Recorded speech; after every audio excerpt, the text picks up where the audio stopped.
day to watch New York Metropolitan baseball. How's it going, everybody? It's your guy Wardy here, and I'm amped up to get into our latest post-game segment presented by our great friends at Mumu, the official trading platform of the New York Mets, BetUS, and SeatGeek. But folks, I want to see those W's spam in the live chat right here, right now, and I do apologize. I was supposed to be in attendance for today's game, but listen, I'm on a 4-game losing streak. Things were meant to be. I sacrificed myself for you guys so the boys could show up today, okay? In all seriousness, hiccups happened over the past 24 hours, which led me to not being able to attend today's game, which pains me because it was an amazing one, but that's okay, everybody. I'm excited to break down this ball game. What an electric one it was here for the New York Mets as they take down the New York Yankees here by a whopping final score of 12-6. We're going to get into all the key takeaways. Headlined by the one and only Juan Soto was strong, but folks, Pete Alonso, the polar bear, was stronger. Not one, but two ding-dongs is what we got to get into, everybody. Brandon Nimmo, how many grand salamis did you guys expect him to have in a week span? I did not expect even one, let alone more than one. What a fantastic game for this New York Metropolitan offense. I love so much to take away, not only from this 12-6 victory today, but this series victory as a whole, everybody. I am absolutely amped up right now, and I want to see how you guys are feeling right now. Again, spam those W's in the chat. That is what your guy Wardy wants to see right now, as we're going to break down everything that transpired in this. Let's see. You got a new mic? I did not get a new mic. I don't know why you thought that. Are we having audio issues, or are we okay, everybody? Let me know in the chat. But folks, spam the W's is what your guy Wardy wants to see here. We're going to break down everything that transpired in this amazing victory by a final score of 12-6. Headline, what you see there on the pitching end, everybody. It wasn't sexy. It wasn't perfect, but Frankie Montas did what he needed to do, everybody. We're going to expand on Montas, what I liked about Frankie, what I didn't like about Frankie today. You guys can start to formulate your thoughts in your head right now. How would you grade Frankie Montas on a scale of 1 to 10? But don't tell me yet for his final line. Let me know later on in the show. On the offensive end, again, the bats came to play. Big time slugfest is what we saw there at Citi Field against the New York Yankees, everybody. What an absolutely fantastic ball game for this New York Metropolitan offense. The Mets won a whopping 6 for 9 with runners in scoring position. Don't get me too excited, boys. They're finally clutching up. Guys, look at the trend for the Mets and their winning ways. Over their past 5 to 6 victories now, they have hit either close to 500 runners in scoring position, at least 300. This is what you need. Again, you just need to finally start to have some timely hitting. You finally need to start clutching up here down the stretches. We're now getting to the second half of the season, obviously, and we need the best baseball from this offense, and they showed out big time today against what many believe was easily the hardest pitching matchup in this series against the dominant southpaw and Mr. Carlos Rodon. Tomorrow won't be any easier there again against Max Fried, but again, the Mets scored 12 runs today, so we're going to take that victory for what it is, everybody. Juan Diaz, thank you for the 2-. What a whip-in. LFGM home run derby, baby. You said it, Juan Diaz. Thank you so much for the donation. SR with a 5-. I hate to see anyone get hurt, but Judge getting nailed by his own teammates is comical. If you guys don't know what SR is referring to, Anthony Volpe, in between innings, after an inning was done, threw the ball back to Judge. Judge didn't see it, and it hit him square on the head, and he had to get a bandage in between innings. That was bizarre. But folks, there was some bad funnies in this ball game too, no doubt about it. And while I didn't love Edwin Diaz there in the 9th inning because Zach Pop wasn't ready to pitch in time, I will say this, never gonna complain when Sugar shuts down the door the way that he has now in 3 of the past 4 New York Metropolitan ball games. Spam those W's as you guys chime in live on a replay as we're breaking down the latest victory, the latest series victory here by a whopping final score of 12-6. Broken Chester with a 2-. Thanks for staying home. That's hilarious. W, the bats are alive. Absolutely, my friend. Thank you so much for chiming in. Folks, in case you guys are new here, in case you guys wonder what we do before we break down ball games, we get into the numbers briefly, but we also, everybody, got to let it rip as we always do, especially after a big series victory here against the New York Yankees. We got to let it rip with the one, with the only WardyNYM post-game jingle. Let's have ourselves a day, baby. Let's effing go. Let's do this. Post-game. Post-game. Calling all Met fans, come and join us now. Talking about this game and gonna break it down.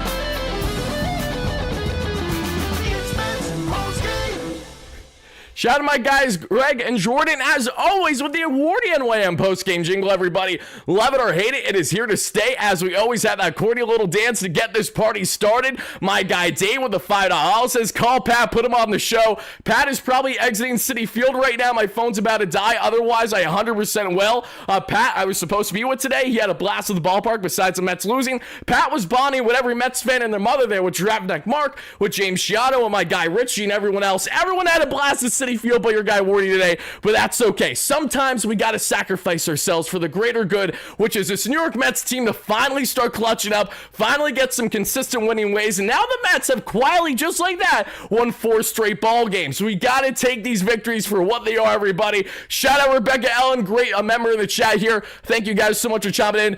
Jeffy's pissed off. Jeffy thought the Yankees were going to win today. Oh, I'm so sorry to see that, Jeffy. You're going to be okay.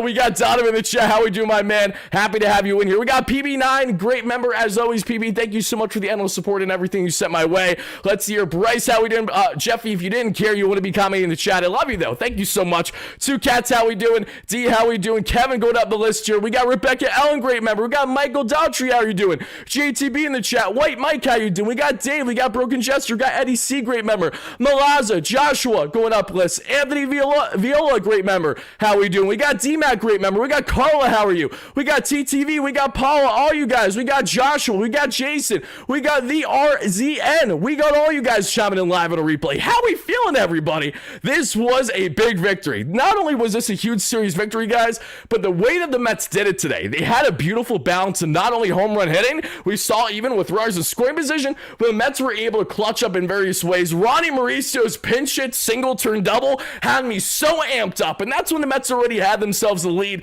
Lindor drove him in later on in this ball game that we saw. I love the hustle from the Mets today in every aspect and how the Mets play their baseball. And I know that it wasn't pretty in every aspect in the sense that there were some defensive fundies. We saw that happen more with Frankie Montas in his final inning in the ball game. Outside of that, though, the Mets held on. They did exactly what they needed to do. And now the New York Metropolitans, just like that, everybody, are 52-38 on this season. And as we take a quick look here at the wildcard standings, the Mets currently still have 3.5 game lead there that we see on top of the Brewers, the Padres, the Cardinals, the what am I even saying here? The Giants, the Reds, and the Diamondbacks at 52-38. The Mets are still a half game behind the Philadelphia Phillies, as the Phillies won today, if I'm not mistaken. But still, the Mets are continuing to win. That controls their destiny. That's all you can ask for as a fan. For the same Mets team that dropped 14 of their previous 18 games up until 48 hours ago, it is so good, not only to get ourselves back-to-back series victories, but to do it against two good teams. And I understand the Brewers were the hottest team in the National League the month prior, so that was, in my opinion, a more impressive initial series win, but this one is just as impressive, and I would argue more, especially with the home run ball was flying. And I know we probably had juice baseballs today. It was a Fox Sports show that we saw for this broadcast of ball game. And usually when it's on those major networks, we know those baseballs are just a little bit more inflated than usual, regardless of guys like Frankie Montas throwing sinkers right down the pipe, the way that he did to give up the first home run that he gave up today to Jazz Chisholm opposite field. Nonetheless, everybody, we got a ball game to break down. Your guy Wardy is absolutely amped up about it. Pete Alonso is now just 6 home runs shy away from tying Darryl Strawberry and then ultimately be If that doesn't get you amped up as a Mets fan, I don't know what does. Can you sacrifice your attention for the rest of the season? I can't do that, adorable, but I appreciate you asking nonetheless. As saw a great member, how we doing? KCB with the $10 holla. Thank you for that, KC. Tangus with the $2 holla. Slump busted. We're back. Get some pitching and we good. You guys want to talk pitching? Who has been beating the drum of Mitch Keller the past 2 years? Who has made multiple videos on the platform over the past 2 weeks on Mitch Keller? Hi, how are you? My name's Wardy. Nice to see you. Who did the Mets get reportedly connected to today pitching wise because they're actively showing interest in trade? Oh, I don't know. Maybe it's the New York Mets and Mitch Keller, everybody. Color me shocked. So one of these things that we really kind of talked into existence has in fact become reality. The Mets are in the market for Mitch Keller, everybody. And we're going to expand more on Keller and content as soon as tomorrow, if not the following day. So be on the lookout for it. The reason why I'm not just jumping to the bit right away on it is mainly because we talked about Keller a boatload already on the platform. So as long as you guys are followers here, you know very well who Mitch Keller is and how much he would be a rock solid mid to back end rotation starter for this team when fully healthy and at their best. There's a lot of qualities to like about him, and he's just one of many starters that the Mets will inevitably be connected to from now leading up to the MLB trade deadline. Rest assured, guys, your guy Wardy is going to have you covered on covering it all, but I'm really happy to say that this is one of these players, you know, when we do our trade targets list, sometime we break down players that make sense for the team because they're reportedly connected based on recent interest. Other times we kind of do it based on the fact that he just makes sense for the club. And here we go, everybody. Mitch Keller does make sense for this Mets team, so don't be shocked if we see breaking news. The New York Metropolitans trade for right-hander Mitch Keller, who still has 4 years, $71 million left on his contract there. The young right-hander currently has a 3.64 ERA across I don't know how many starts this season, but we'll break down more on his game, like I said, if not tomorrow, then certainly at absolute latest Monday, because I know we got the day game with the Subway Series tomorrow for the finale, folks. Shout out to you guys. Thank you so much for the donations here. Let's see. We got KCB 10. Great win. If we can finish 3-3 on the road trip, I'll take that going into the All-Star break and try to get healthy. Everyone right now with the injuries feels like it's worth it. Bats finally coming in LFGM. Absolutely. And here's the thing regarding the health. Kodai Senga pitched today. We're going to break it down more in the next 24 hours. He didn't have the best outing today in his rehab, but the positive is that he was healthy and made a play off the mound at first base and didn't have any issues. So that's fantastic news in the case of Kodai Senga. He and the Simone Southpaw and Shamanaya are obviously working their way back to this Metropolitan rotation, and as soon as they get back, that's going to be great. There's still reality that both return to this Mets team, likely that Kansas City Royals series before ultimately we get to that All-Star break. I will likely be out of town for that weekend, everybody, so if I'm a little hectic on the scheduling just for when I'm breaking down my reactions to those games, the time-wise, that is exactly why. Thank you guys again. Let's get into a couple more things before we break down the ball game. And by any here again, guys, if you're chiming in live at a replay, the New York Mets just took down the New York Yankees in a fantastic fashion, a dominant fashion, a slugfest fashion. You could argue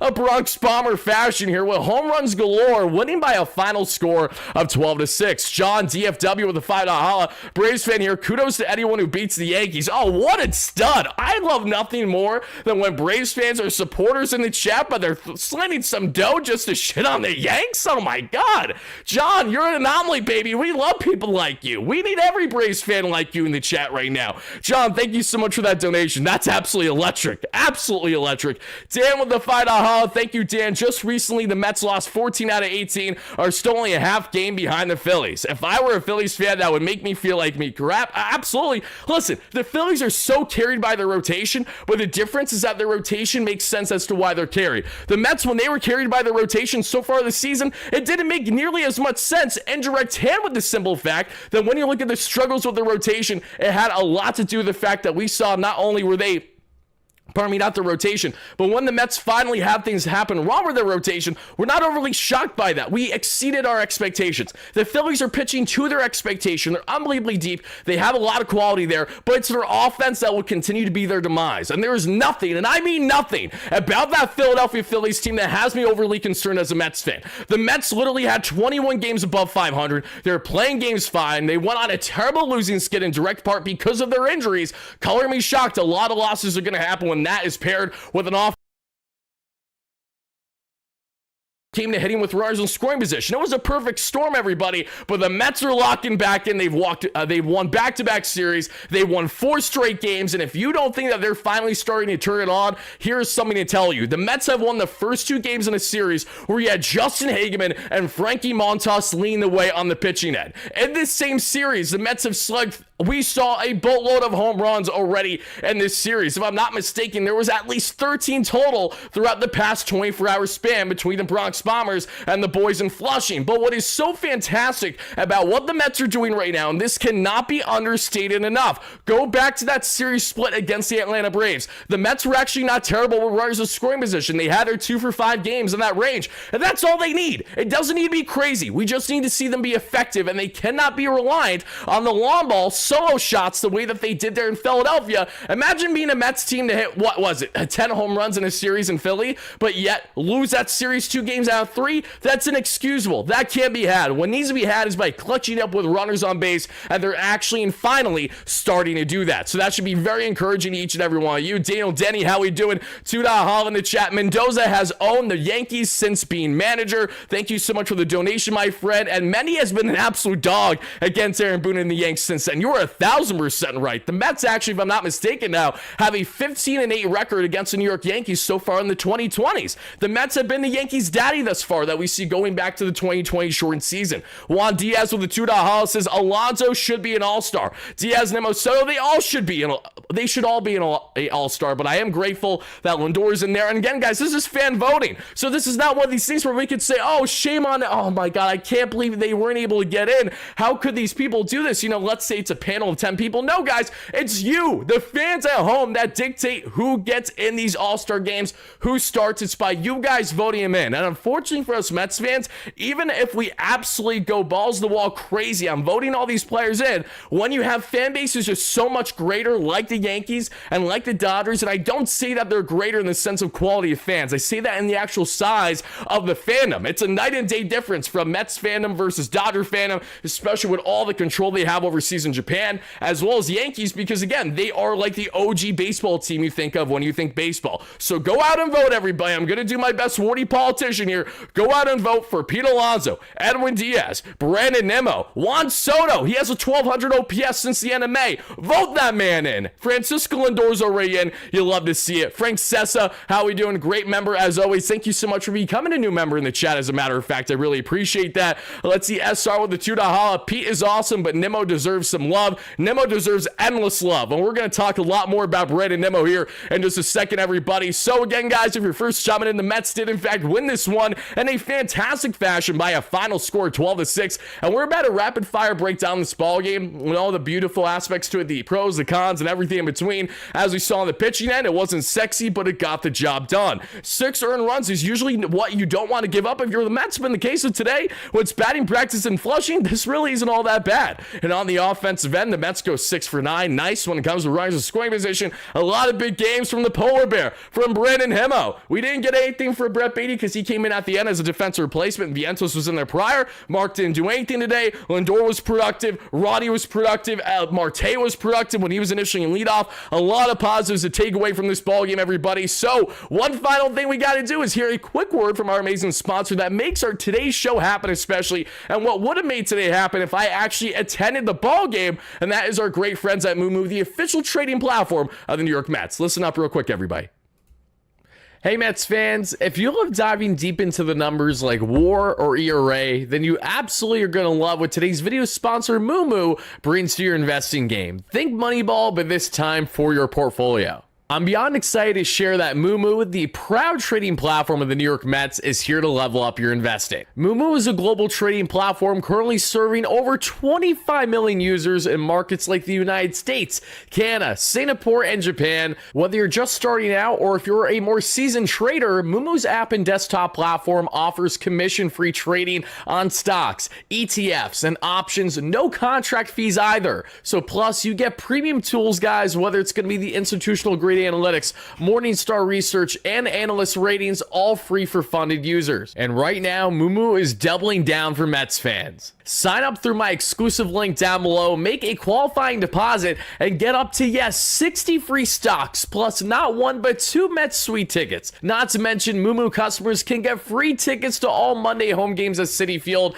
and who knows, you may even see me at a game. And with 0 commissions and 0 contract fees on stock and ETF options, you keep more of your wins. Are you guys ready to trade smarter? Download Mumu now and swing for the financial fences. And shout out once more to Mumu for being an amazing sponsor here on the platform. Okay, guys, final thing we got to address real quick, and then we're going to rapid fire this one, baby, is the following. Billy Dottie with the $2 holla was just at the game. Yankees lose. LFGM Billy, love to see that. Always got to cue the Yankees lose when we get a chance to do so. Shout out to Mr. Ortiz, Big Poppy. Alex with the $2 holla says, going to the game tomorrow. Oh, hype me up, Alex. I'm very envious, but I hope you have a blast. Go get that sweet baby. So that way Wardy tomorrow can be right here early midday tomorrow acting like I'm sweeping across the land as the Mets take 3 against the Yanks and ultimately take the season series. That is what I want to see. Peter with a 2 hug. Get these fleas out here. Oh my God, is Mike okay? He can't stand the stench. He can't stand the reality. Though the New York Yankees are just not all that good. I'm sorry. Like, come on. Clark Schmidt just went down with Tommy John surgery more than likely today. I don't wish on anybody. The Yankee rotation continues to get decimated, yet they still have the key pieces, one right in Rodon and Fried leading the way. We know they're going to be big buyers by the deadline, but you know what? Worry about the Yankees when you got to worry about the Yankees. Mets just got to take this series sweep tomorrow and then go on from there. There are aspects of this Yankees team that are very entertaining and are exciting. Cody Bellinger especially torments this Mets team. I do not enjoy facing him at all. I think Jason Dominguez has oodles amount of potential as long as he gets consistent playing time and continues to grind it out in his young career. Aaron Judge is the best player on the planet, you could rightfully argue, but outside of that, Giancarlo Stanton, we know he's going to clutch up in the postseason, so that's a lock. But outside of that, everybody, I need to see more from that Yankee team. Jazz Chisholm is a vibe. We all know Jazz is Euro stepping after hitting his bomb there to home plate. Again, aspects to this Yankee team that I don't hate on a personal level. The fan base is what makes me react more naturally, but what I will say is that when I look at the construction of this Yankees team, again, they fall in the Philly category for me. As a club that I expect, obviously, to have a deep postseason run potentially, but I'm not all that confident that they're going to do all that much damage. I guess we'll just have to wait and see. We'll see how weak or strong the American League is. Thankfully, the Houston Astros are a really, really good team again, so I'm excited to see the Astros finally have a nice, good matchup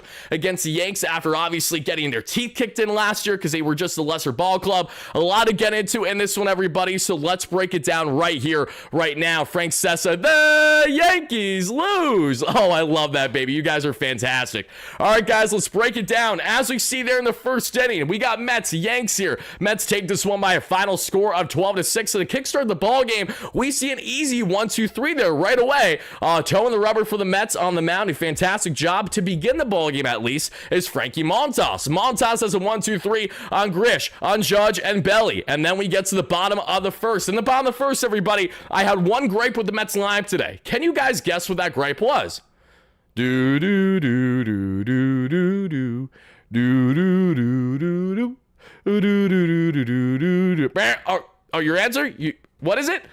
Oh, of course you knew that I was upset by the fact that Brett Beatty didn't start today after hitting a home run. And no, I don't care that you have the southpaw and Rodon towing the rubber. And no, I don't care that opponent batting average for lefty batters and lefty-lefty matchups against Rodon were around not even $170. I don't care. It's guys like Brandon Nimmo that reaffirm why I don't care. And it's Brett Beatty absolutely slugging it up against Garrett Crochet in Boston, who's the best lefty outside of Tarek Skubal and Max Fried, you could rightfully argue, out of the American League right now. Yeah, you mean to tell me that we just gotta absolutely hammer the analytics yet again? If it was my personal choice, and again, I'm not Mendy, and I'm a schmuck for saying this when the Mets still won 12-6, but I just want to say it because I don't mind being proven wrong in the sense that the Mets still won comfortably here. But my one gripe today was that specifically not only because of Beatty's defense, but he needs more lefty-lefty matchups. You can't expect the guy to get better if he doesn't face lefties consistently. And again, he has hit lefties this year, including Garrett Crochet. So I don't want to hear the nonsense, oh, he can't handle it. He absolutely can. Crochet's a better starter than Rodon, in my humble opinion.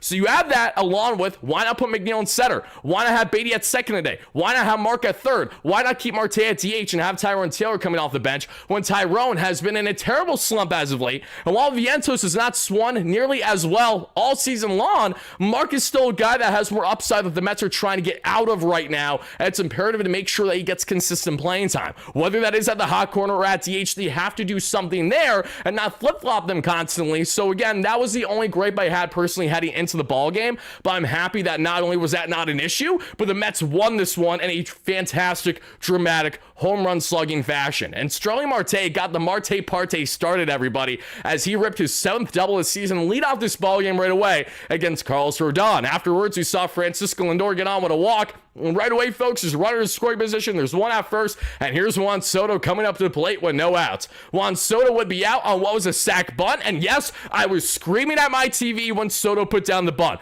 And in case you guys are wondering, Wardy, why would you even care for a second about Soto putting down a bunt? It worked. It was effective. It moved runners over. While that is true, and it's not the end of the world, Juan Soto is the largest contract in North American sports history. At minimum, at absolute minimum, I'm going to hope and expect expect that Juan Soto with 2 on and no out is going to be swinging. I do not ever love Juan Soto bunting. I don't care what situation is. Unless it is a vital situation down the stretch in a ball game, you're down by a run, and maybe you need to make a squeeze happen. Outside of that, I'm not a lover of it. But here's why I also don't care, everybody, is as soon as I was yapping about how much I hated Juan Soto bunting in that moment, it simply didn't matter, because by Juan Soto bunting in that moment, that is what created the ultimate, the inevitable bases-loaded situation for Brandon Nimmo, as Pete Alonso would get on there with a walk. Again, Carlos Rodon shaking in his boots early. The southpaw can't handle the reality that he's about to get absolutely tanked here by a man named Nimmo, and Brandon goes up to the plate.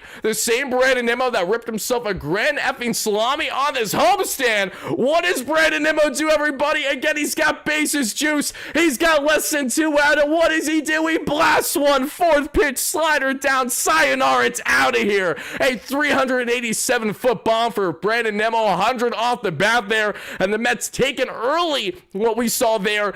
4-0 lead. Brandon Nimmo is without question one of our key stars, our highlights of the game. Just look at what our dog did today. Again, Brandon Nimmo has been on an absolute heater right now. He has been a man possessed. Whether it's in leadoff, whether it's batting 4th, 5th area, Brandon Nimmo is getting the job done. And this is another very impressive thing where I have to credit Mendy to a degree. While I have not loved the flip-flopping from Nimmo outside of leadoff to batting 4th, 5th area, I also cannot complain when he's going ahead and being productive regardless. Nimmo hit a grand slam in the leadoff spot a couple days ago. Now he just hit one deeper in the true heart, the meat of the order here. I can't complain as a fan. So Brandon Nimmo, tremendous swing, tremendous drive. I jumped straight out of my effing seat because today was one of those amazing days that I finally decided to stay off of my phone. A lot of the times when I'm watching the game, I get spoiled slightly because the Mets are always ahead of me on their X, and they always post if it's a big bomb. They just spam tweet right away. I need to turn my noties off for games. That's the one thing I'm definitely bad at and need to be better at.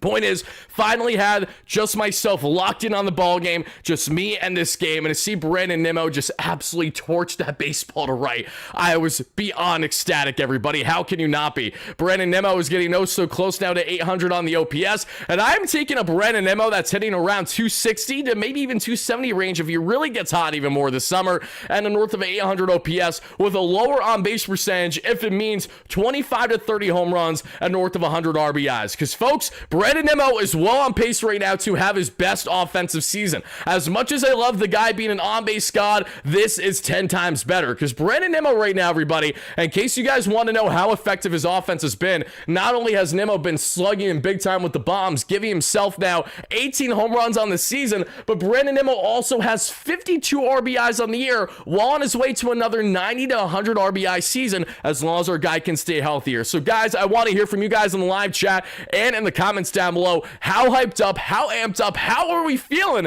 with Brandon Nimmo blasting the bomb, the grand salami to give to give the Mets the early 4-0 lead? As we hop back in here and continue to break down this ball game, everybody, shout out to our amazing sponsors at BetUS that have you covered all of your sports betting needs, as well as SeatGeek that has you covered for your ticketing needs. You guys want to save some dollars, especially maybe you want to head to the Subway Series finale tomorrow. Maybe you want to try to catch a little sweep, and maybe you want to save some dollars because we know those tickets are dummy expensive. Guys, utilize the promo code WARDY10 for 10% off your next ticket purchase. Simply click the link down below in the description. Check it out today, guys, and you're welcome in advance. It's that easy. Shout out to SeatGeek as always. But Brandon Nimmo gave the Mets the 4-0 lead, and afterwards we saw Luis Torrens almost hit the ball out of the ballpark against his former club. When I tell you this ball carried, everybody, I know I'm not the only one that obviously fell in that category, but literally, it just kept going and going and going. And these weren't 2019 juice baseballs, and I got a bridge to sell you, all right? We clearly saw the MLB manipulate things. You can't tell me otherwise. It's so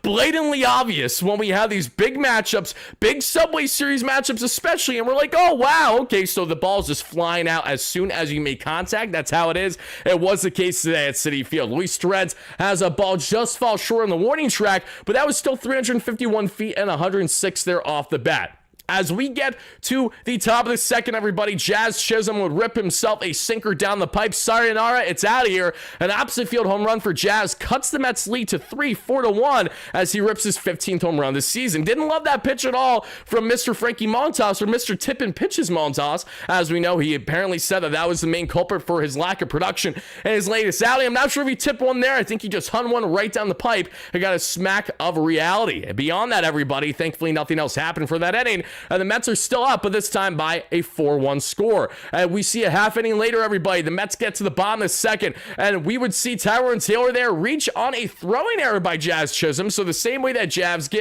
gives in the case of the Yankees on the offensive end is the same way that he takes on the defensive end. Jazz with that throwing error will allow Tyrone to get on, and here comes Starling Marte. Marte already had himself a leadoff double in this ball game, and what does he do this time? He rips himself a star-studded single. We're going with the triple S's here for Marte as he makes it a 5-1 ball game for this New York Metropolitan team. Marte continues to absolutely rake. Over the past number of games, he's looked fantastic, especially against lefties. No denying that whatsoever. Marte still has it. And guys, for all the Mets fans that doubted me when I told you guys going back to the offseason and all season long, Marte can hit 280 in his sleep.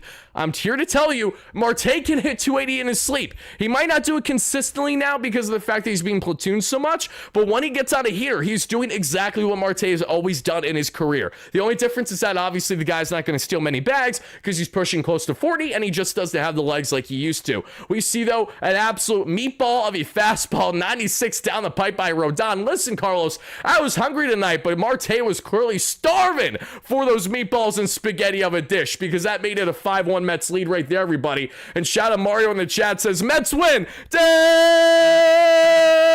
Yankees lose. Working tomorrow for awesome, my man. Hope you have an absolute blast. Hopefully you get the series sweep there in person, maybe. But star-studded Starling makes it 5-1 Mets, everybody. And then afterwards, we see the Mets go down in order from Lindor and Soto. In the top of the third right away, Austin Wells greets our guy, Frankie Montas, brutally. Frankie gives up the 12th home run this season there to Austin Wells, and that was another meatball, guys. 97 in, and it was just turned on big time. 372 feet, 103 off the bat, and Austin still has the Yankees down, but not out. It's a 3-run deficit at this point in the ball game. At the bottom of the third, because the Yankees don't do anything else, the Mets don't do anything either. It's a clean 1-2-3 inning there that we would see for Carlos Rodon, from Alonso to Brandon to Mr. Mark Vientos. And pardon me, everybody. Just get a sip of water real quick. Christopher in the chat says, proud to be from Queens. Absolutely, baby. Happy to have you in here. Shout out to our guy. All you guys watching live on a replay. And actually, guys, as a matter of fact, why don't you guys go ahead and spam in the chat and in the comments down below, you guys can do it as well. If you're a Mets fan, which I know the vast majority of you guys are, so hit that like and subscribe on your way in for consistent Mets content. Awesome giveaways every single month among many other things. Check it out, guys. I want to see you guys spam. Where are you guys from? Where are my Mets fans from? And again, I don't need your pin. I don't need anything crazy like that. But if you guys want to relay the state or general region that you're in, if you want to say the town, by all means, do your thing, boo. Spam in the chat right now. Say Mets fan from yada, yada, yada. I would love to see where you guys are showing up from. We got a lot of fans from Queens. We got Florida. We got Nashville in the chat. We got Montana. We got Jersey. We got the homeland. Love that. North Carolina. Queens. Again, we got a lot of Mets fans from Queens. Who would have thought? It's almost like there's a ball club there or something, right? We got here Jersey, Queens, North Carolina, Atlanta. I know, Hines, you're a dog, baby. We love our Mets fans in Atlanta. They're real troopers. They really are. Mets fan from LA. Love that, Max. Had a blast when I was in LA. It was really cool chopping up with some Mets fans down there. Lewis, Delaware. Carl, I love Lewis. I hit Delaware all the time. Have an absolute blast there. Phil, how we doing? Mista, how you doing in the Bronx? Love to see that. Astoria, can't get any better, right? You going to Murphy's tonight, Jeff? Ronald, how we doing? We got home run in the chat. We got Patrick, got White Mike. We got JoJo. We got Michael in here. Canada, says Eric Douglas. Love that from Eric. He's been a long time follower. Pedro says Florida and Puerto Rico. Love to see that as well. We got Inwood, Manhattan, Central New Jersey. Awesome. We got my guy Dave from Brooklyn, as always. Disciple from Cali. We got Hudson Valley. Sean, great member of the chat. We got Rock Park, the beach. Juliet in the chat. Love to see that. We got people from the Bronx. We got our Mets fans in here there from Staten Island. We got fans from Long Island. We got you guys from all over the place. I'm originally from Long Island, for those that don't know, but I've resided in Pennsylvania for the majority of my life. So pretty much when I was like 5 or so, I moved out with my family from New York to PA. Just better living situation for us, obviously, especially with my parents initially raising the family and everything. And yeah, so if you guys are wondering how I became who I am when it comes to covering the Mets, it's in direct part because of the fact that I actually moved away, because of the fact that I did not grow up with this huge surrounding of like-minded fans being Mets fans. I really didn't have a place to vent and share my respective opinions outside of immediate family. And then once that became harder to do with our respective schedules, it was like, okay, I want to voice my thoughts. It's about time that we set up a platform to make that happen, to share with other people around the world. Because I know I'm not the only sicko that loves my New York Mets and lives and dies with them on a daily basis for the most part. And here we are, fast forward 5 years later, roughly 35,000 subscribers on the platform, over 10 million views. Just absolutely amazing. Cannot thank you guys enough for the endless support. But as we continue on, got a lot of people from Puerto Rico in the chat. That's electric. Love to see it, guys. Wardy, the past 4 games for the Mets are 13 for 26 runners of scoring position. Don't get me that excited, Bills territory. You got me too amped up right now. I got to put down my notes right now because that's such a stat. Oh my God, that's amazing. So the Mets past 4 games, 4-game win streak, they are 13 for 23. That is going to lead the Mets to success, everybody. I don't know, in case you guys were living under a rock, maybe you didn't know that, but that's the reality. The Mets needed to clutch up a runners in scoring position. That will ultimately lead them the way, and they're doing that now, everybody. Let's see. 4 games win streak. Perfect. Thank you guys for that. All right, guys, let's continue to break down the latest in Mets land as they won big time tonight by a final score of 12-6. If you guys are first chiming in, hit that like and subscribe on your way in. What part of my from Long Island am I from? I'm from Green Lawn initially there in Suffolk, if I'm not mistaken. So that is where your guy Wardy is. OG Wardy. Again, little baby Wardy wobbling around. First 5 years of life there in Green Lawn, Long Island. In the top of the 4th, everybody, the Mets have themselves a 1-2-3 on Belly, Rice, and Jazz. A great inning of work there that we saw from Montas. As we get to the bottom of the 4th, everybody, it would be a 1-2-3 there that we saw as well with Terrence, McNeil, and Taylor. Then from there, folks, we go on to the top of the 5th. Jason Dominguez, Anthony Volpe, Austin Wells. What do they have in common? Going down in order, 1-2-3. Another fantastic inning, back-to-back 1-2-3s there by Frankie Montas, who looked like he was finally starting to get into the groove a little bit so far this season. But not season, but rather this game, I should be saying. As we get to the bottom of the 5th, everybody, no, that isn't going to happen, Juan. He just pitched yesterday, but I like the optimism for sure. Marte grounded out. Lindor gets on with a 1-out walk, everybody. Then he promptly steals his 14th bag of the year. And in case you guys don't know, Francisco Lindor now has 199 stolen bases in his career. But you want to know how many of them he has with the Mets? Finally, more than any other team. He has 100 with the Mets, 99 there with the Cleveland Indians turned Guardians. Love to see that. Lindor finally has something that's more in favor of the Mets versus what it was during his time in Cleveland, and that will naturally continue as he continues his career here with the Mets. But as we see, Lindor steals his 14th bag of the season. And mind you, that was his first stolen bag in like 3 weeks since breaking that pinky toe. So that was positive as well, everybody. You worked at Improv? Oh, that's awesome, Miguel. Love to hear that. Juan Soto, though, unfortunately struck out swinging, but then the polar bear, everybody, Pete comes in. He's clutching up. He's got a runner at third after a wild pitch in Lindor. And what does Pete Alonso do, everybody? The polar bear does what he has been doing consistently best all season long. And he takes a pitch number 2. Imagine being such an idiot in Carlos. Imagine, put yourself in the shoes for Carlos Rodon for a second, everybody.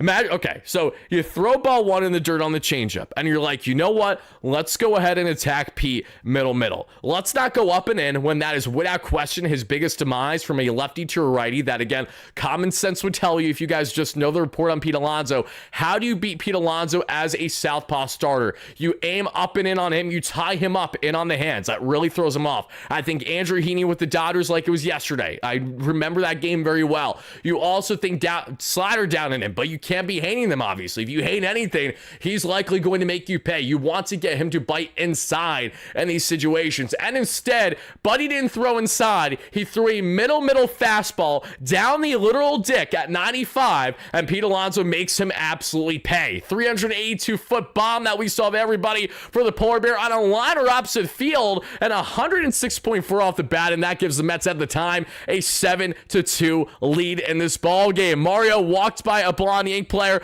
No clue who it is. Thank you so much for the donation. I appreciate it. You walked by a blonde Yankee player. I don't know who that would be. Maybe TJ Hill, if he kind of looks a little scruffy.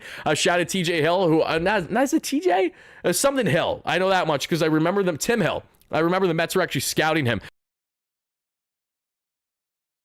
To the trade deadline last year was amazing leading into postseason play. Like, he was insane as a crafty southpaw option that's kind of like a half-arm submariner type. The Mets tried for him, but he ultimately went back to the Yankees, and that was just the first guy I thought of when you said blonde hair. Dave, how we doing with $2? Judge looks so happy being a Yankee. Uh-oh, you're sounding like a lion, Dave. I don't know. You're really sounding like a lion right now, doing your best impression right there. That's hilarious. Let's see here. Billy Wagner's go. We love ourselves some Billy Wags in the chat. Absolutely. As we continue on, though, folks, the Mets have themselves a 7-2 lead in this ball game. Then Brandon Nimmo rips himself a single after he ripped himself the grand salami, because of course he does. He then promptly steals his 9th bag of the year, everybody. And then Mark Vientos would line out, and that does it there for the inning.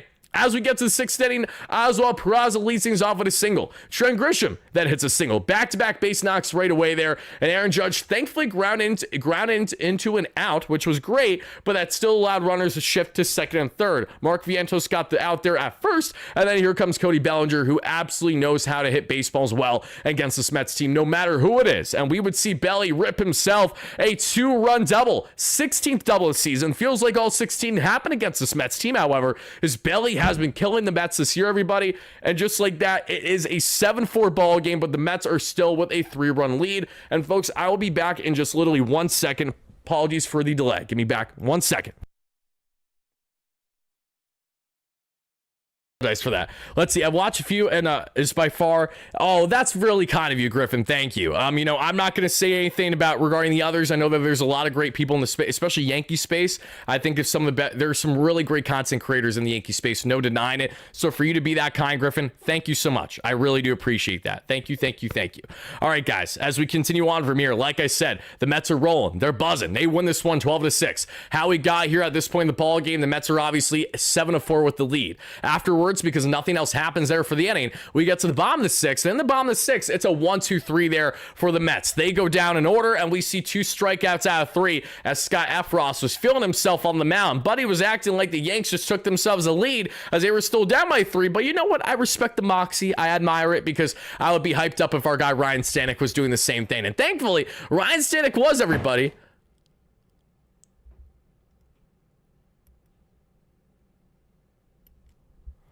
One more time, folks. I apologize. All right, guys, as we continue on, we get ourselves to the top of the 7th. And the top of the 7th, everybody, what happens? We see Anthony Volpe somehow, some way, rip himself a Volpe bomb to left, everybody. Yes, you heard that correctly. Volpe would take our reliever deep here, and that was after Montas went 5.2 innings. So let's bear in mind, we are now entering the 7th. So here is Lovelady, who got out of the jam there that we saw the half inning prior, but getting ourselves set up here for the 7th inning, and he gives up a meatball of a home run to Anthony Volpe, as a surprise to absolutely nobody. And that does it, folks, and that is making it a 7-5 ball game at that point in the ball game. Mets just have themselves a 2-run lead. Not loving that. Again, not the end of the world. I didn't think that the Mets were completely out of it or anything like that. We still had the lead, but you knew you had to make sure that the Mets respond back, because the Yankees did something today that the Mets do unbelievably well that we have seen consistently. And what the Mets have done really well is that when they go down, when they face a deficit, when they're at their best this season, they rally back a half inning later. And what the Yankees were doing today, which was impressive in their own right, is every single time the Mets tacked on, the Yankees scored a half inning later. So it was constantly this back and forth happening as soon as one of these Mets were scoring. So it's a 2-run deficit there for the Yankees as we then get to the bottom of the 7th. But here comes Ronnie Mauricio, everybody, as he comes in a pinch hit, mind you. Given the situation, given the pitching matchup, we go with Ronnie Mauricio ice cold off the bench instead of Starling Marte, everybody, when Marte had a double. Had a nice single as well. Very productive in this ball game. And what does Ronnie do? He legs a single into a double. And that couldn't be more of the truth, everybody. Ronnie pokes himself a single, but we know he's going to turn on the Jets rounding first. And he slides in for his 3rd double of the season, everybody. And right away, you got yourselves a plate setter to begin the bottom of the inning there, folks. So we see bottom 7 after that 7th inning stretch, after you're queuing La Mazzari and having a good time, talking about your Metsies sitting along. The Mets would then get themselves an 8-5 lead as Francisco Lindor promptly and quickly drives Ronnie in with a single up the middle. Lindor there, we see, folks, rips himself a big single, and that makes it a 8-5 New York Metropolitan lead. Afterwards, everybody, we would see this inning continue, and Juan Soto would get on there with a walk after the pitching change as Sandridge comes in, the rookie, if I'm not mistaken, for the Yankees there, having his MLB debut tonight, basically, and then Pete Alonso was going to do what Pete Alonso does. And what does Pete Alonso do, especially when he's facing a young right-hander, or in this case, a southpaw, mind you, that throws, I don't know, 95 right down the middle? Yeah, folks, this is the reality. It's Pete Alonso hitting absolute tanks. The polar bear is Wardy's star of the game outside of Brandon Nimmo, as Pete Alonso goes 2 for 4 in this ball game with not 1 but 2 home runs, 5 RBIs on the day for the polar bear, folks, as that at the time gave the Mets an 11-5 lead, and they would go on to ultimately win this one by a final score of 12-6. But Pete Alonso's home run blast was a key takeaway here. Not only the first one up on the liner, but it was the second one, because guys, he decimated this baseball. It wasn't even fair. Roughly 400 feet there that we saw to the left. We saw a second decky, 108 off the bat. As soon as it hit the zone, it was out of here. Pete Alonso continues to absolutely torment pitchers, torment baseballs, and just like that, Pete is just 6 home runs shy of Darryl Strawberry's record for most home runs in Mets team history. He will get that in what feels like hopefully the next couple weeks, right? I don't see it before the All-Star break, but obviously, hopefully sometime after we get into August, if not beforehand. And now what has Alonso done this season, everybody? This is the same Pete Alonso that hit no more than not even 35 home runs or so. Alonso already has 73 RBIs this season and 20 home runs. If you guys don't think that Pete Alonso is locked in this year,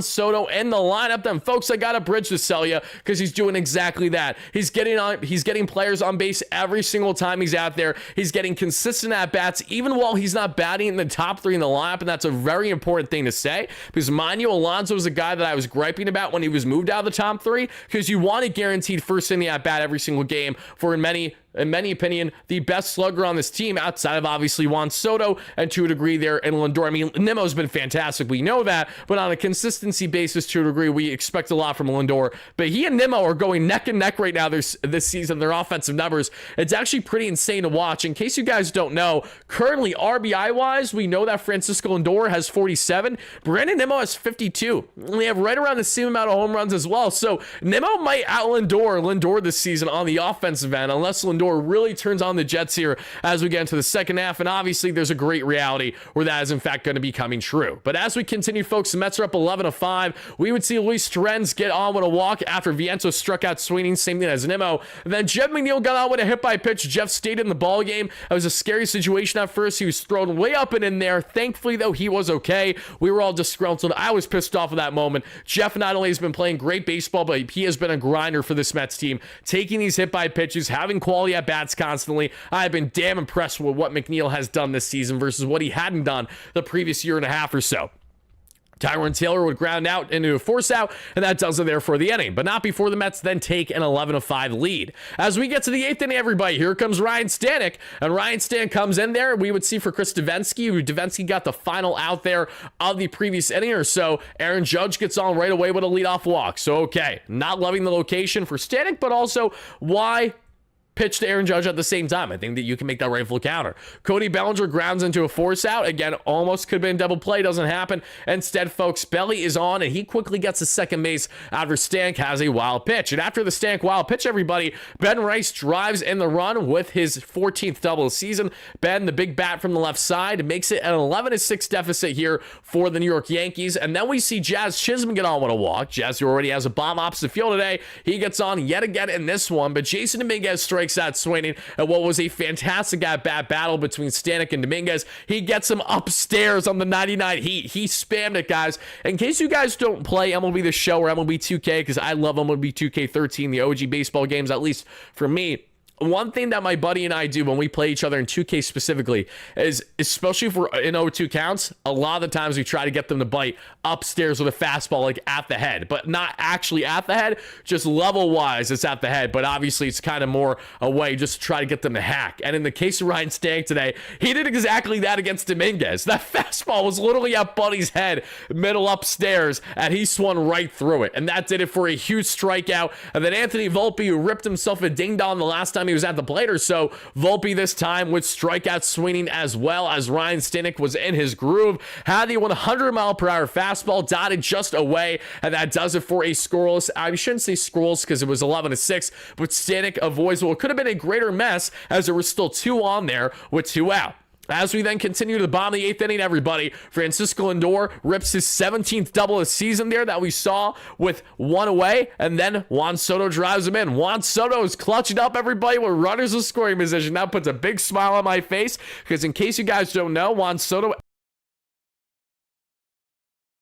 position batting average this season, but he has been horrendous in that regard outside of hitting long balls. But now Juan Soto clutched up big time and gave the Mets that 12-6 lead, and ultimately that 12-6 victory. As we get into the 9th, Edwin Diaz shuts down the door. He strikes at Austin Wells right away, like the bulldog that he is. And shout out as always here to Edwin Diaz, who got him nasty with the slider down. And then we see DJ LeMay, who gets on with a 1-out single, because Edwin loves to work with runners on. He's been doing so good at that this season.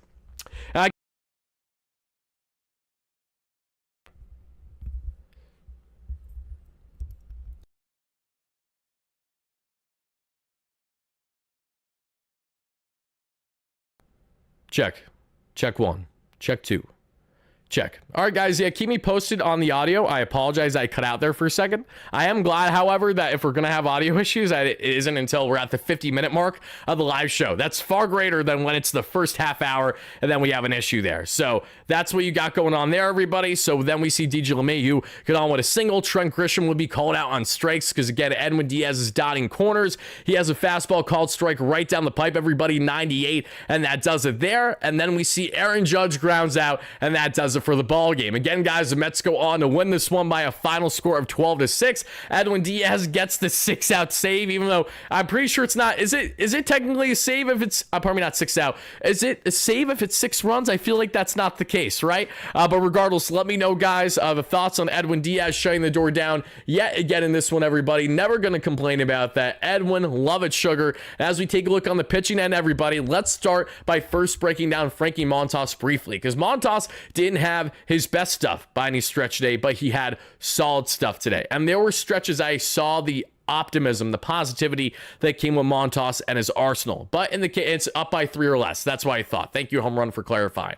But as we continue on, everybody, Frankie Montas, let's break down the arsenal today. Let's get into this and let's see what was working for him today versus kind of what wasn't. And again, let's just not hang pitches, Frankie. I mean, that's the immediate reaction, right? Let's see here. The 4-seam fastball, he threw 25% of the time tonight, topped out 98, sat right around 97. The splitty at 22%, topped out 89, sat right around 87. The slider at 18%, topped out 88 and sat right around 87. The cutter at 17%, topped out 94, sat right around 92. The sinker at 13%, topped out 96 and sat right around 96. And the sweeper at 5%, topped out 86 and sat right around 86. Now, if I look a little bit more here on Frankie Montas's pitch placement, what I'm going to find is that Frankie had some hiccups today, mainly when we were looking at not only hitting that sinker, but he just got turned in on one too many times. He didn't have, again, he had some solid innings. We saw back-to-back 1, 2, 3 innings from Montas, and then he had some bad luck defensively too. I mean, that can be understated as well. I feel like I breezed by the fact that the Mets obviously had a bit of a defensive blunder in the final inning that he was in there, and if that didn't happen necessarily, Mark Vientos doesn't necessarily throw to first, they don't have as much of an issue that they did there. Again, Vientos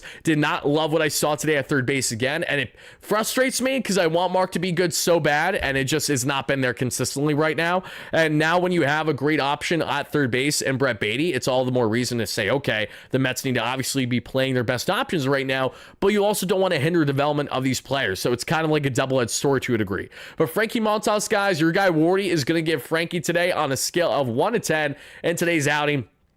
I'm going to give Montas a 4.5 out of 10. I can't go beyond that. You give a 4 and not even 6 innings today. I love the fact that Montas did not walk anybody. I thought that was very encouraging, and that leads me to believe that, hopefully he wasn't tipping the pitches to the same degree he was last time, but I really can't do much more than that in the case of Montas. The final line, you could argue, should be better than what it is there, especially as Ben Rice came in and, kind of ruined the party a bit, but Montas, I'm going with a 4.5 out of 10 on my personal grade, and I would love to hear from you guys in the chat and the comments down below how you guys Field. And again, I feel like I might be going a little harder on him than I should, but there's nothing sexy about that line. You had no put-out pitches at all. You only had 2 strikeouts in this one. Again, it leaves a bit to be desired, if you ask me. And while they sign him, because obviously they see the upside of Montas, especially at $6 million less over a 2-year span over Severino. But now Sevy's begging to come back to the Mets, so I guess we'll see what happens there leading up to the deadline, right? Lovelady, not a whole lot to love about Lovelady usually, but the Mets literally have like no options right now in their bullpen. They need a lefty, and thankfully, everybody, Brooks Raley just pitched another fantastic scroll inning.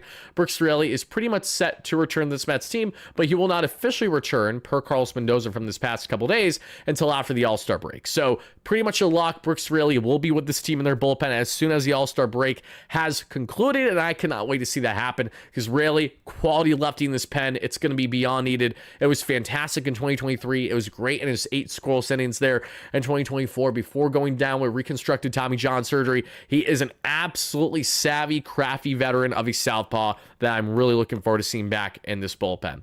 Chris Davinsky, not anything to talk about there. Ryan Stanek, it's not about how you start, it's about how you finish, baby. Shout out to Stanek for working out of his mess, even though he gave up the earned run. And Edwin Diaz right now is the best closer in all the National League, everybody. Name me one closer better than Edwin Diaz in the National League. Oh, sorry, can't find it. Why? Because there are none. I think it's as simple as that. There is no one pitching as dominant out of the National League consistently as a closer right now better than Edwin Diaz. You can make the respective arguments when you look at the American League with guys like Josh Hader and the great year he's been having there for the Houston Astros, among some others. Even Aroldis Chapman is in that great category too with how dominant he's been for the Boston Red Sox this year. Hopefully future New York Met by the deadline in Aroldis Chapman. But in all seriousness, everybody, Edwin Sugar Diaz has been absolutely nails, and he deserves continued credit for exactly that. Suarez has been great too, but I'm still taking Edwin right now. Edwin has a track record. He has a comfortability. And Edwin has also done a brilliant job on handling at least one runner on base. And what feels like more often than not, every save opportunity he's had this season, meaning that even though he puts himself in that predicament, it's more impressive that he works himself out of those jams and the way that he does, especially when Edwin, say, gives up a bloop single or something, or walks a guy on 4 pitches and then he just locks in and strikes out 3 in a row. Like, that's him at his peak right now. That's been a lot of fun to watch. So Edwin Diaz, loving what I'm seeing from Edwin. And on the offensive end, everybody, this is how the ball game ended. Again, if you guys don't know, we now have Starling Marte, who had a 2-for-3 game with the double, with the RBI, with the runs scored, at 259 average for Marte at a 726 OPS. Ronnie Mauricio 1-for-2 with a run scored thanks to the clutch single turn double, 227 average, 688 OPS. Francisco Lindor 2-for-3 for Lindor today, 4 runs scored, the RBI and the pair of walks, 261 average for Lindor, who's dropped that much as down to 787 OPS. But once Lindor gets hot again, it's going to be electric. I know it. Soto 1-for-3 today that we saw with the run scored and the clutch RBI to drive in Lindor today after Lindor ripped himself that double, 267 average and 915 OPS. Pete Alonso 2-for-4 with the 2 bombs, 5 RBIs, 3 runs scored, 290 average, 929 OPS. Brandon Nimmo 2-for-4 with a run scored, 4 RBIs, 257 average, 788 OPS. Mark Vientos 0 in this one with a strikeout, 214 average, 625 OPS. It just continues to get bad to worse for Mark right now, and I really hope he can get out of it sooner than later, man. I'm praying for him right now. I really am. Brett Beatty 0, but he was just a defensive replacement there.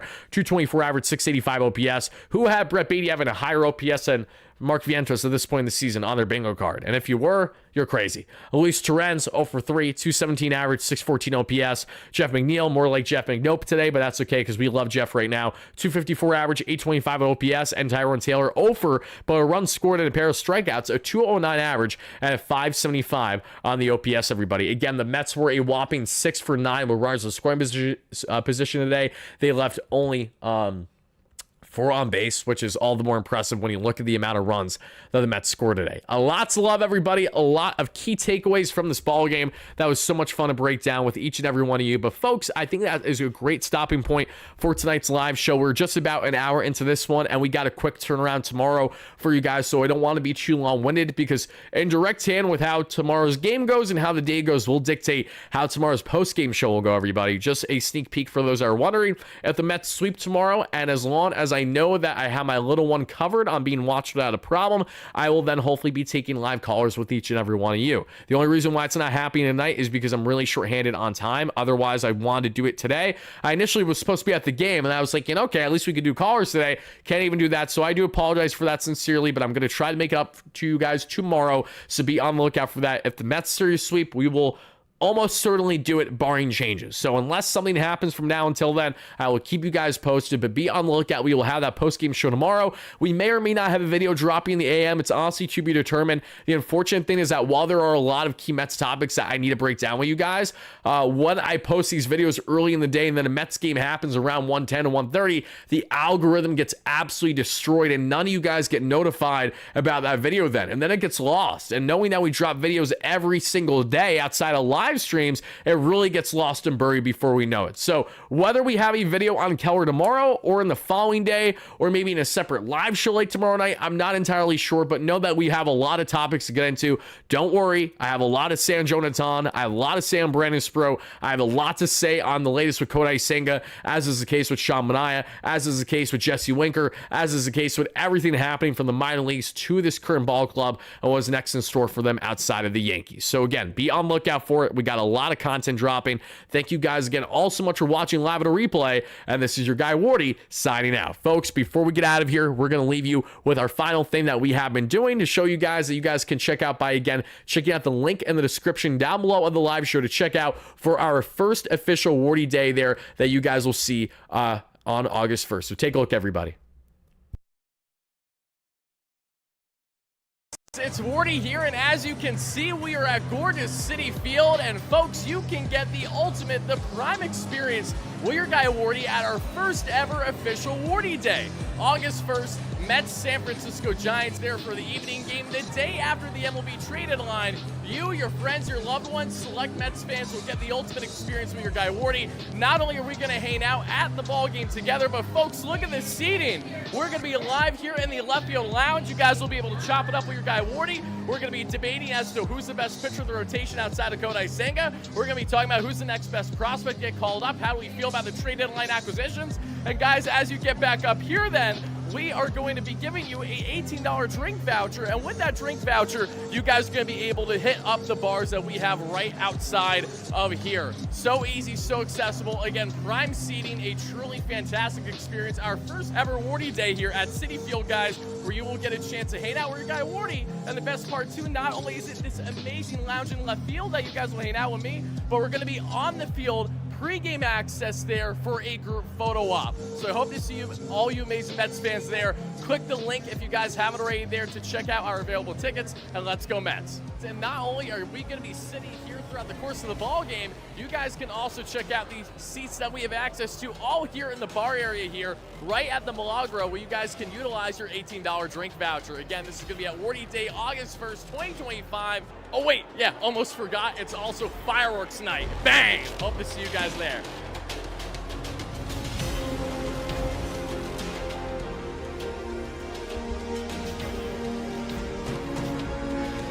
Thank you guys again. Again, link down below in the description for our Wardy Day tickets are still available. Get them while they last, everybody. From now until August 1st is what you have. So take advantage for the next couple weeks should you guys have interest. I cannot wait to hang out with all you guys at Citi Field the day after the MLB trade deadline, the same way that I can't wait to be back here tomorrow, hopefully talking about a series sweep. Until then, have a fantastic rest of your night, day, evening, whenever you guys are watching this. Thank you all so much for watching.